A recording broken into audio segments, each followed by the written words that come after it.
जय शिवराय मित्रांनो, रब्बी ई पीक पाहणी सध्या ऑनलाईन करणं चालू झालेलं आहे। त्याच्यामुळे राज्यामधील सर्व शेतकऱ्यांनी आपली ई पीक पाहणी पूर्ण करून घ्यावी। आता ई पीक पाहणी पूर्ण करण्यासाठी तुम्हाला प्ले स्टोर वरती ई पीक पाहणी हे ऍप्लिकेशन दिलेले आहे आणि हे ऍप्लिकेशनच्या मदतीने तुम्ही स्वतः तुमच्या शेतात जाऊन आपली ई पीक पाहणी पूर्ण करू शकता। तर मित्रांनो, या व्हिडिओच्या माध्यमातून आता ई पीक पाहणी कशी करायची, त्याच्यानंतर याचे फायदे काय असणार आहेत, तसेच याचे तोटे काय असणार आहेत, याची सविस्तर अशी माहिती आपण या व्हिडिओच्या माध्यमातून जाणून घेण्याचे प्रयत्न करणार आहोत। आणि व्हिडिओ शेवटपर्यंत बघा। आणि तुम्हाला जर ई पीक पाहणी करत असताना काही अडचणी येत असतील, काही तुमचे प्रश्न असतील, तर हे प्रश्न आम्हाला कमेंटच्या माध्यमातून नक्की कळवा, जेणेकरून आम्ही तुम्हाला त्याची पूर्णपणे माहिती देत राहू। तर मित्रांनो, ई पीक पाहणी करणं का गरजेचं आहे, कारण की आपण पाहिलंच असेल राज्य शासनाच्या माध्यमातून जे काही शेती संबंधित योजना असते, तर या सर्व योजनांचा लाभ घेण्यासाठी तुमच्या सातबाऱ्यावरती तुमच्या पिकाची नोंद असणं अत्यंत गरजेचं आहे। कारण की तुम्ही पाहिलेच असेल, जो काही खरीपचा रब्बी पीक पाहणी होती, तर बऱ्याच शेतकऱ्यांनी पूर्ण केली नव्हती।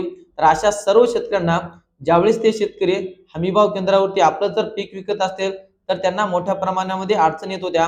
आता जसं की पाहिलं असेल, ज्यावेळेस आपण हमीभाव केंद्रावरती कापूस विकत असतो आणि कापूस विकत असताना ज्यावेळेस तुम्ही ऑनलाईन करता, ऑनलाईन केल्याच्या नंतर जर तुम्हाला अप्रूव्हल पाहिजे असेल, तर त्या ठिकाणी तुमची सातबारा लागते आणि त्या सातबाऱ्यावरती तुमचा पेरा असणं गरजेचं आहे।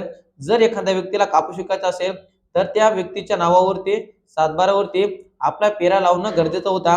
परंतु ज्या शेतकऱ्यांनी ही पीक पाहणी केली नव्हती किंवा कापसाचा पेरा लावला नव्हता, तर अशा कोणत्याही शेतकऱ्यांना हमीभावावरती आपला कापूस विकता आला नाही। त्यांना बाहेर कुठेतरी मार्केटला नेऊन कापूस विकावा लागला आणि मोठ्या प्रमाणामध्ये अशामुळे शेतकऱ्यांचं नुकसान झालेलं हे सुद्धा आपण पाहिलं। त्याच्यामुळं ज्यावेळेस ही पीक पाहणी सुरू असते, या विविध वेळेमध्ये आपली पीक पाहणी राज्यामधील सर्व शेतकऱ्यांनी करून घ्यावी। ही पीक पाहणी करत असताना तुम्हाला तुमच्या शेतामध्ये जायचं आहे आणि जो गट दिलेला आहे, फक्त त्या गटामध्ये जाऊन तुमची पीक पाहणी पूर्ण होणार आहे। अशा प्रकारची माहिती आहे। तर मित्रांनो, आता याच्यामध्ये याचा जर जे काय फायदे येतं, फायद्याचा विचार करायला गेला, तर तुम्हाला राज्य शासनाच्या माध्यमातून जर खरीप रब्बीचा पीक विमा असेल, हा पीक विमा जर मंजूर झाला, तर हा पीक विमा फक्त या ई पीक पाहणीच्या बेसवरती तुम्हाला दिला जाणार आहे। त्याच्यावर त्याच्यानंतर जर तुम्हाला नाफेडवरती जर तुम्हाला हरभरा विकायचा असेल, तर त्या हरभऱ्यासाठी सुद्धा तुमच्या सातबाऱ्यावरती त्याचा पेरा असणं गरजेचं आहे। म्हणजे असे मोठ्या प्रमाणामध्ये होणारे नुकसान आणि मोठ्या प्रमाणावर होणारे फायदे हे तुम्हाला याच्यामधून दिसून येत आहेत। आणि जर तुम्ही तुमची पीक पाहणी पूर्ण नाही केली, तर तुम्हाला कुठल्याही प्रकारचा लाभ हा शासनाच्या माध्यमातून देण्यात येणार नाही। याच्यामध्ये नुकसान भरपाई असेल, पीक विमा असेल किंवा हमीभाव केंद्रावरती तुम्हाला जर तुमचा माल विकायचा असेल, तर तो सुद्धा तुम्हाला विकता येणार नाही।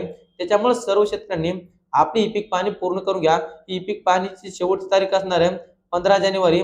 15 जानेवारी नंतर तुम्हाला सहाय्यकच्या मदतीने ई पीक पाहणी पूर्ण करू शकता।